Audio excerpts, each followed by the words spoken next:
ये कहानी है दो गरीब किसानों की जो अपने अपने परिवार के साथ रहते थे और दिन रात मेहनत करके अपनी छोटी छोटी जमीनों पर खेती किया करते थे ताकि वो अपना और अपने परिवार वालों का पेट भर सके। तो एक दिन वो दोनों किसानों की एक साथ मौत हो जाती है। जब मरने के बाद वो दोनों ऊपर जाते हैं तो ऊपर वाला उनसे कहता है कि बताओ तुम्हारी पिछली जिंदगी में क्या कमी रह गई थी ताकि तुम्हारी इस जिंदगी में मैं उसे पूरा कर सकूं। अब ये सुनकर पहला किसान आगे बढ़ा और बोला, ऐ ईश्वर, आपने मुझे बहुत ही दुख भरी जिंदगी दी थी। मेरे पास कुछ भी नहीं था।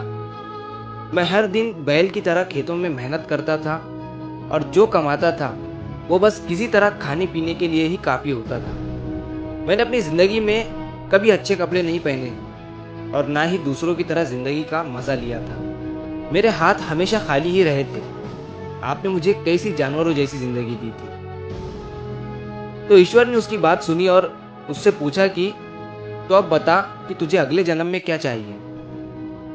किसान ने तुरंत कहा, ईश्वर मुझे ऐसा बना दो कि मुझे कभी किसी को कुछ देने की जरूरत ना पड़े। मैं बस सबसे लेता ही रहूं। मुझे सिर्फ पाना है, देना नहीं है। ईश्वर ने हामी भरी और कहा, ठीक है, तेरी इच्छा पूरी करता हूं, तू जा। इसके बाद ईश्वर ने दूसरे किसान की तरफ देखा और उससे पूछा, तुम्हारी जिंदगी में क्या कमी रह गई थी, बताओ। दूसरे किसान ने हाथ जोड़कर कहा, ईश्वर, आपने मुझे सब कुछ दिया था और मैं इसके लिए आपका शुक्र अदा करता हूँ। मुझे अच्छा परिवार मिला था, मेहनत करने के लिए जमीन मिली थी और मैं जो भी कमाता था उससे मेरे घर वालों का पेट भर जाता था।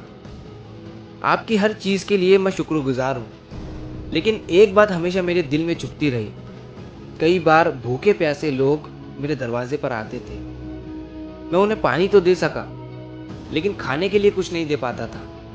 वो लोग भूखे ही लौट जाया करते थे और ये अफसोस आज भी मेरे दिल में है। तो ईश्वर ने प्यार से मुस्कुराते हुए पूछा, तो अगले जन्म में तुम्हें क्या चाहिए, बताओ। तो उस किसान ने कहा, ईश्वर, मुझे इतना काबिल बनाइए कि मेरे दरवाजे से कोई भी भूखा या प्यासा इंसान वापस न जा सके। मैं सबको दे सकूं, सबकी मदद कर सकूं। ईश्वर ने हामी भरी और कहा, ठीक है, तेरी इच्छा पूरी करता हूं, अब जा। अब अगले जन्म में दोनों किसान उसी गांव में दोबारा जन्मे और साथ ही बड़े हुए। लेकिन उनकी किस्मत एक दूसरे से बिल्कुल अलग थी। पहला किसान जिसने सिर्फ पाने की इच्छा जताई थी कि मुझे सिर्फ मिले, मैं किसी को कुछ ना दूं, वो बना उस गांव का सबसे बड़ा भिखारी। और अब सच में उसे किसी को कुछ देने की जरूरत नहीं थी, बल्कि वो हर किसी से ले रहा था। दूसरा किसान जिसने कहा था कि मैं सिर्फ दूसरों को दे सकूं, वो बना उस गांव का सबसे अमीर आदमी। और उसके घर आने वाला कोई भी इंसान खाली हाथ नहीं लौटता था। वो सबकी मदद करता, गरीबों को खाना खिलाता और जरूरतमंदों का सहारा बनता।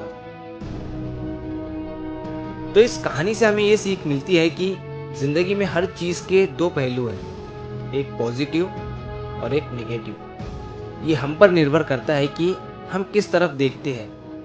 पहले किसान ने अपनी परेशानियों और कमियों पर ध्यान दिया, जबकि दूसरे ने अपने पास जो कुछ भी था उसकी कदर की और उससे दूसरों के साथ बांटने की इच्छा रखी। तो हमारे देखने का जो नज़रिया है वो बहुत मायने रखता है। अगर आपके ऊपर बड़ी प्रॉब्लम भी आ गई लेकिन आप पॉजिटिव तरीके से उसे देख रहे हो तो आप उस प्रॉब्लम को आसानी से सॉल्व करके आगे बढ़ जाओगे। तो अगर आप इस कहानी को और भी लोगों तक पहुंचाना चाहते हो तो इस वीडियो को लाइक करिए ताकि YouTube इस वीडियो को और भी लोगों तक पहुंचाए। और अगर कहानी अच्छी लगी हो तो हमारे चैनल को सब्सक्राइब ज़रूर करिए। मिलता हूँ मैं अगली बार इसी तरह की कहानी के साथ। तो सब्र करो, शुक्र करो और ज़िंदगी में आगे बढ़ो।